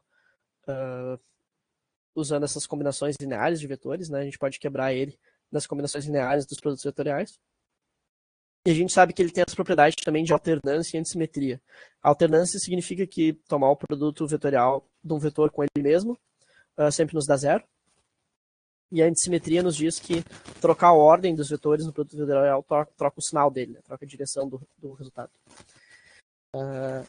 E vai ser esse esforço aqui de replicar aquelas propriedades que a gente já tem e tentar generalizar isso, que é meio que o tema recorrente, eu acho, dessas aulas que eu estou dando.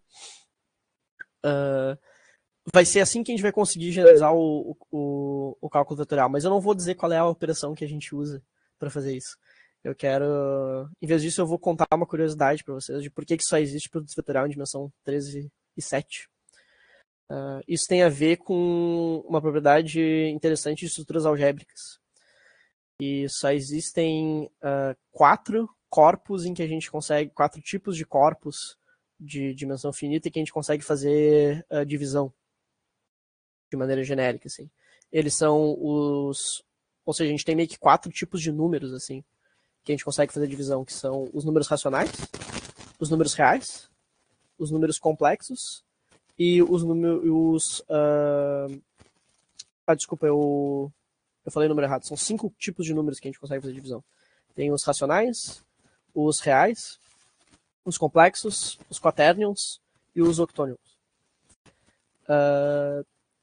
E essa propriedade do produto vetorial existir em dimensão 3 e 7 tem a ver com as dimensões desses espaços. Então, os números racionais, eles não... a gente não consegue meio que pensar neles como um espaço unidimensional do mesmo jeito que a gente consegue os números reais. É um pouco mais difícil de pensar neles como espaço vetorial. Tem como, mas é mais difícil. Os números reais a gente pensa geralmente como uma coisa que tem uma dimensão, né? Os complexos como uma coisa que tem meio que 2 dimensões. E os quaternions, então, vão ter 4 dimensões e os octonions vão ter 8. Muito como os nomes indicam, né? E o fato de a gente só ter esses tipos de corpos onde a gente consegue fazer divisão nos diz que é só nesse tipo de estrutura que a gente consegue extrair delas uma operação de produto vetorial. Então a dimensão 7 ela é uma dimensão a menos do que a dimensão dos octonions, e a dimensão 13 é uma dimensão a menos que a dimensão dos quaternions. E para quem já estudou quaternions sabe que eles estão relacionados com essa estrutura algébrica do produto vetorial. E se alguém já estudou octonions aqui, que eu acho meio difícil, nem eu estudei direito essas coisas, tem também uma espécie de produto vetorial que surge dos octonions. E daí vocês podem estar se perguntando qual é o produto vetorial que surge dos complexos. Bom, ele vai existir em espaço de dimensão menor do que a dimensão dos complexos. Então, esses complexos são pensados às vezes como espaço de dimensão 2, ele vai existir no espaço de dimensão 1. E o produto vetorial que surge dos complexos é só a multiplicação de dois números reais, que não é muito interessante. E é claro, em dimensão 0 o produto vetorial é nada, né? Como quase tudo em dimensão 0 é meio que não fazer nada. Mas eu reforço então esse enigma aí para vocês, que é se a gente só tem produto vetorial em dimensão 3 e 7, o que significa tomar um rotacional? É meio estranho, mas usando o poder da álgebra, a gente vai conseguir chegar numa definição para isso. E tá, eu encerro por aqui, porque eu acho que já falei o suficiente por hoje. Vocês têm perguntas? Vocês têm comentários?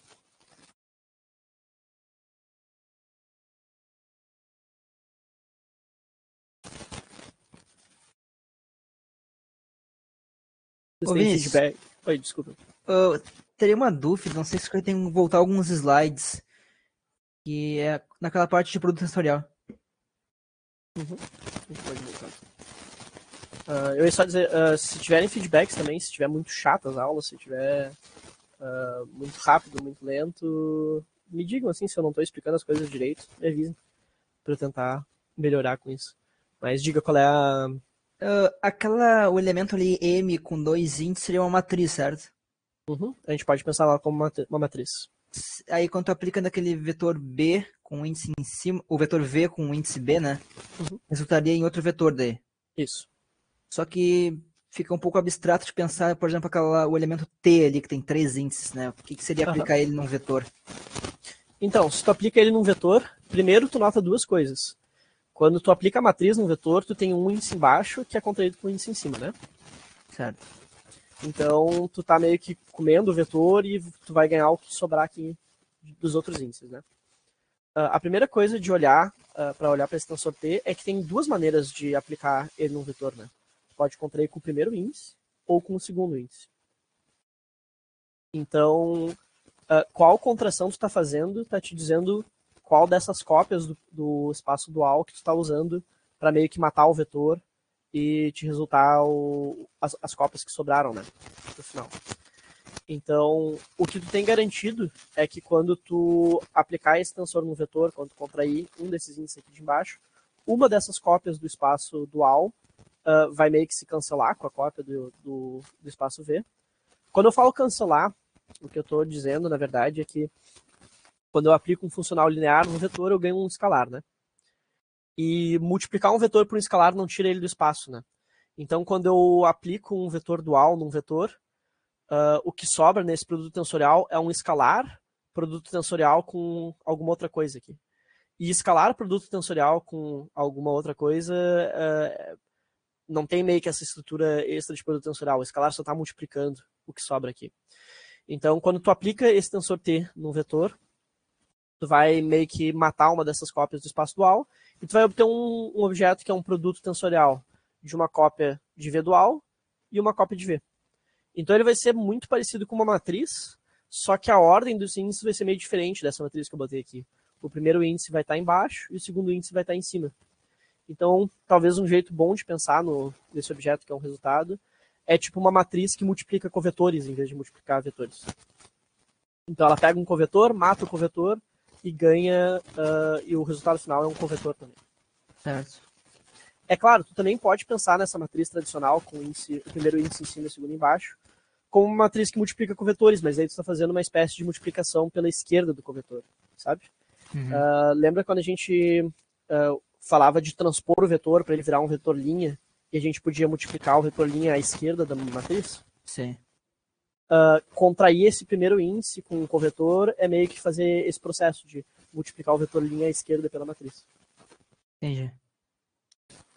Tem toda uma, assim, se vocês forem estudar mais a fundo, assim, essa parte de álgebra linear, tem toda uma interpretação de como fazer essas multiplicações pela esquerda ou pela direita, de vetores linhas, vetores colunas, coisas assim. Talvez seja um jeito de deixar essas coisas mais abstratas, mais intuitivas. Então, eu recomendo que vocês deem uma olhada ali. É uma pena que realmente, se eu vou falar de geometria diferencial, eu não posso passar tanto tempo falando disso. Não, sim, tranquilo. Mas é Obrigado. legal saber.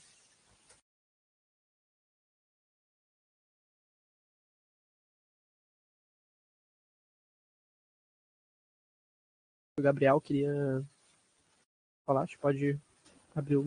Eu queria que tu explicasse de novo aquela parte da jacobiana como aproximação, porque eu nunca tinha ouvido falar disso e meio que da onde que surge a aproximação, isso aí eu não peguei.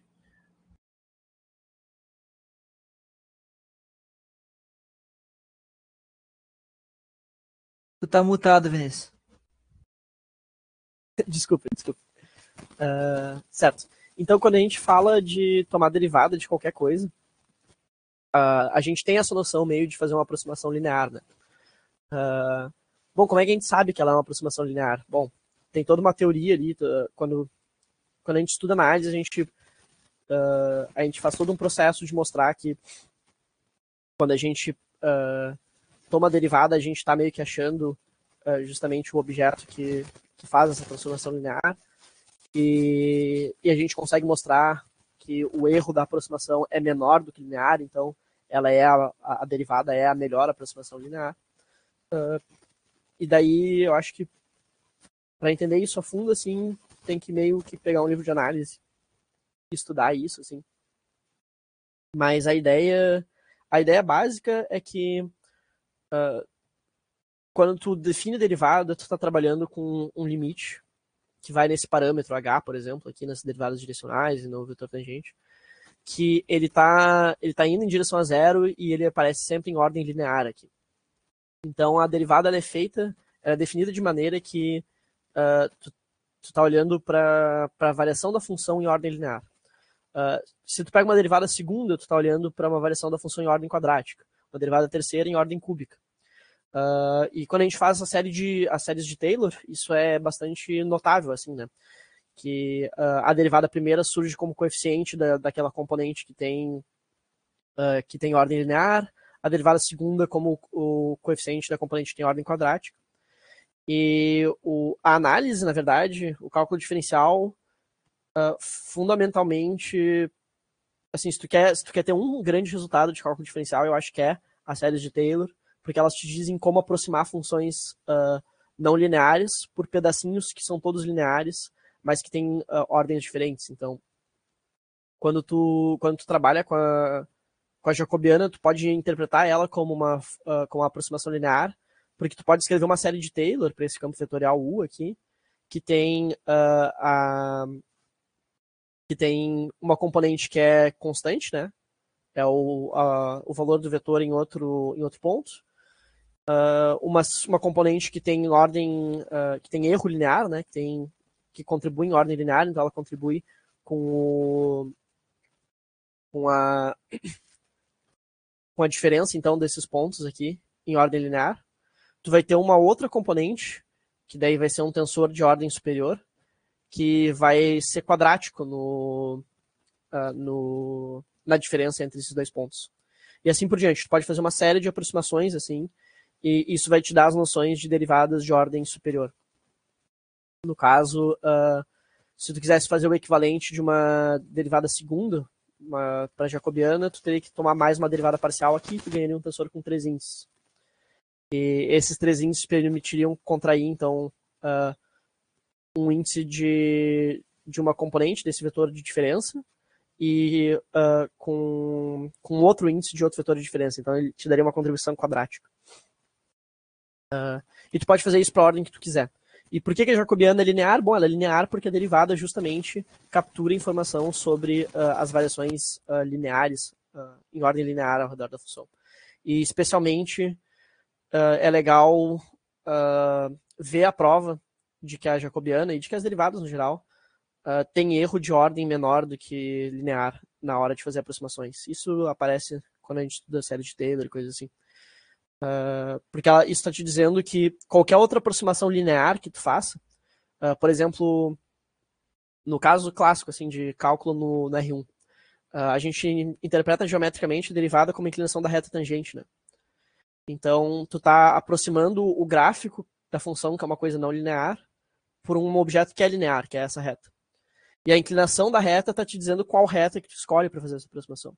Então, tu pode aproximar por outras retas. Só que o erro das outras retas ele vai ser muito maior do que a reta que a derivada está te dizendo. Então, a derivada está meio que te dizendo qual é a melhor reta que tu pode escolher nessa aproximação.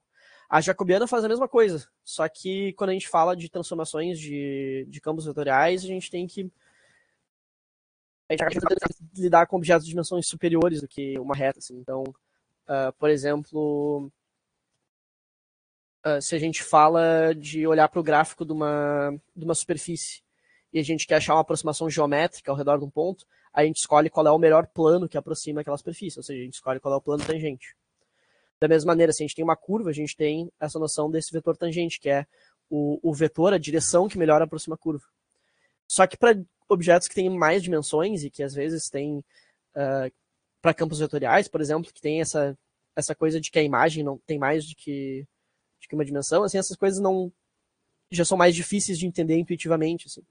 Então, o jeito de acho que traduzir o que significa essa noção de tangência, essa noção de aproximação linear, é olhando para a parte algébrica, assim, é olhando realmente para essa questão de que tu pode aproximar a função e a aproximação que tem menos erro nessa ordem linear é a derivada.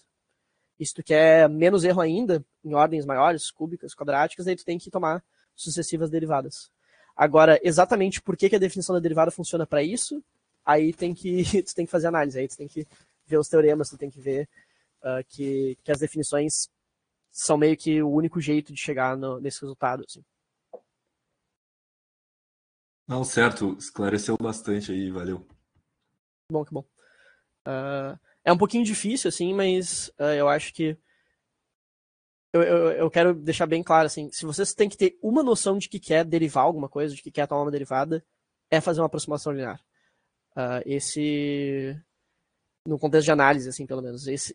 Essa noção, assim, eu acho que é o que vocês têm que ter como a primeira definição do dicionário, assim, de derivada. Porque todas as outras coisas que a gente tem, todas as outras noções, elas vão variar de campo para campo, assim, às vezes você está estudando um objeto um pouco diferente, ele vai ter umas propriedades um pouco diferentes, mas essa ideia de aproximação linear meio que vai se manter, assim. Excluindo, talvez, algumas coisas que tenham essa propriedade algébrica das derivações, assim. Que daí tu pode trabalhar com coisas muito mais abstratas que falar de aproximações lineares talvez nem faça muito sentido, mas eu acho que é o jeito mais simples, assim, de pensar sobre a derivada. Você tem que ter uma frase para lembrar essa daqui. Derivada faz aproximações lineares.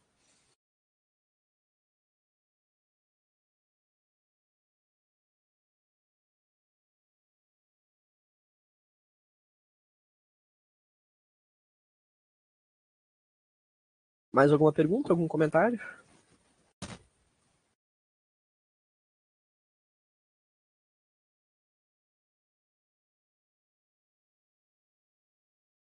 Cara, consegue só explicar só um pouquinho melhor essa notação dos índices?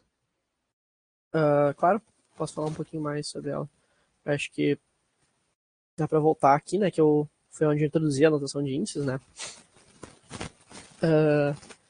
A ideia da notação de índices, ela vem daquela ideia de que a gente pode representar um vetor a partir das suas componentes, né. Então, quando a gente decompõe um vetor em termos de uma base, a gente escreve o vetor como um coeficiente para cada elemento da base, né? Esse coeficiente para cada elemento da base é o que a gente chama de a componente do vetor. Então, a primeira componente do vetor está associado ao primeiro vetor da base, a segunda componente ao segundo vetor da base e assim por diante. Quando a gente faz contas com vetores e a gente usa esses produtos internos, a gente geralmente escolhe uma base para qual o produto interno tem uma forma simples, né? Então, a gente geralmente escolhe a chamada base ortonormal. Então, os vetores da base, eles são todos ortogonais e eles têm todos comprimento 1. Então, quando a gente toma o produto interno deles, o resultado é sempre ou 1, quando a gente toma o produto interno de um vetor da base com ele mesmo, ou é 0 quando a gente toma produtos de vetores diferentes da base. Então, quando a gente vai fazer as contas relativas a essas contrações, quando a gente vai tomar produtos internos, por exemplo, de outros vetores, a gente pode só trabalhar com os componentes deles, porque a gente já escolheu uma base conveniente. Inspirado, então, nessa notação de componentes, que vem dessas ideias da soma dos componentes, a gente pode introduzir essa notação de índices para os vetores, só que a gente faz uma coisa nova, assim. que é introduzir essa noção de um índice em cima e um índice embaixo. Porque geralmente, quando a gente fala de componentes, botar o símbolo em cima ou o símbolo embaixo é uma coisa de convenção. Mas aqui na notação de Einstein, na notação de índice, a gente usa isso para indicar uma propriedade a mais, assim, para dizer uma coisa um pouco mais profunda sobre esses vetores, que é se eles se comportam como vetores ou como covetores. Se a gente está olhando para um vetor ou para um funcional linear. Isso permite, por exemplo, que a gente represente, então, aplicar um funcional linear no vetor como uma contração de índices. Mas notem que é meio difícil explicar isso só em termos da notação de componentes da base. Assim. Se a gente fosse escrever isso, a gente teria que falar de uma base para o espaço V e uma base para o espaço dual. Mais do que isso, a gente teria que dar um pareamento entre a base do espaço dual e a base do espaço V. Daí sim, daí a gente poderia falar de que contrair, que tomar o produto interno de um covetor num vetor ou aplicar um funcional num vetor, né? Seria aplicar cada vetor da base em cada da base covariante, né, da base de covetores, em cada vetor da base de vetores. E o resultado final é que o número que a gente tira disso seria justamente as somas dessas componentes aqui. Eu expliquei de uma maneira muito mais corrida do que isso, porque assim, dá um trabalhinho pensar em cada uma dessas noções, assim, e dá um trabalhinho de explicar essas coisas em termos de vetores de base, de achar a base do espaço dual. Isso aqui tu vai ver, por exemplo, num livro tradicional, assim, de álgebra linear, que não seja tão pragmático, sabe? Porque eu acho que tem muitos livros de álgebra linear que eles são muito pragmáticos, de tu aprender a fazer contas com álgebra linear, mas que passam correndo, assim, por essa noção de dualidade, coisa assim. Então, se tiver um livro um pouco mais interessado na parte algébrica mesmo, tu vai passar por todo esse processo e vai fazer mais sentido daí essa notação de índices, de por que a gente representa os índices dessa maneira. E o interessante de usar a notação de índices é que ela reduz muito o trabalho de desenhar simbologias, assim. Então, por exemplo, cada vez que tu contrai um índice, formalmente tu teria que decompor os vetores em termos das bases e daí avaliar cada operação em cada elemento da base, e daí isso te daria uma soma de componentes, e a soma de componentes te dá um número. E daí tu teria que escrever um monte de coisa que tu meio que condensa nessa notação de índices, porque a estrutura combinatória dos índices, o fato de tu sempre estar contraindo o índice embaixo com o índice em cima, o fato de tu ter um certo número de índices para certas número de cópias dos espaços vetoriais que tu está trabalhando, essa estrutura combinatorial é o que importa na hora de fazer essas contas. E a notação de índices, então, permite que tu abstraia todas essas coisas que tu meio que já sabe de álgebra linear, ou que, enfim, a gente deveria saber de álgebra linear, numa notação compacta e que está te dizendo meio que só as partes importantes, assim. De uma maneira bem, assim, fazendo uma analogia, isso daqui é meio parecido, essa notação de índice ela tem um papel parecido com, por exemplo, os diagramas de Feynman da teoria de campos, que é pegar uma conta que é muito complicada e que tem muita estrutura e que tem muitas propriedades e os objetos são muito complicados, mas tu reduz para uma coisa muito mais simples, que tu consegue só pegar as informações que são importantes na hora de fazer as contas. E isso te facilita imensamente fazer as contas. Inclusive, eu diria que seria basicamente impossível fazer as contas num nível de detalhe convencional, assim, se tu estiver trabalhando com coisas de relatividade geral, por exemplo. Seria meio desumano, assim, querer trabalhar desse jeito. Então, é uma simplificação meio que necessária do ponto de vista pragmático, mas matematicamente também ela é interessante, porque ela está te dizendo que a informação que tu precisa num espaço vetorial é saber trabalhar com os vetores de uma base, por exemplo.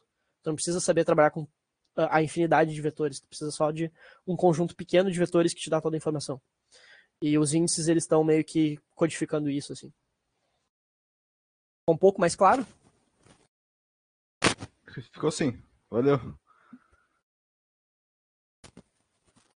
Claro, à medida que vocês forem estudando isso mais a fundo, daí sim, daí as coisas vão começar a cair no seu lugar, assim, mas eu queria meio que só indicar, assim, pra vocês que tem algumas coisas que são importantes ver, tipo, a notação de índices é legal entender, a noção de dualidade é bem importante.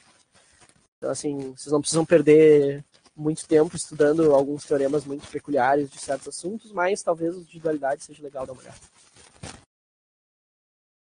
Mais alguma pergunta?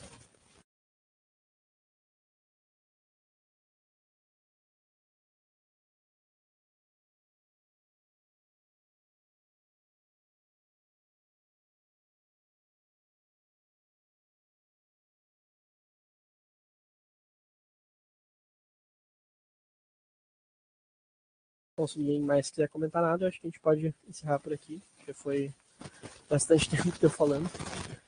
Obrigado pela aula de hoje, Vinícius.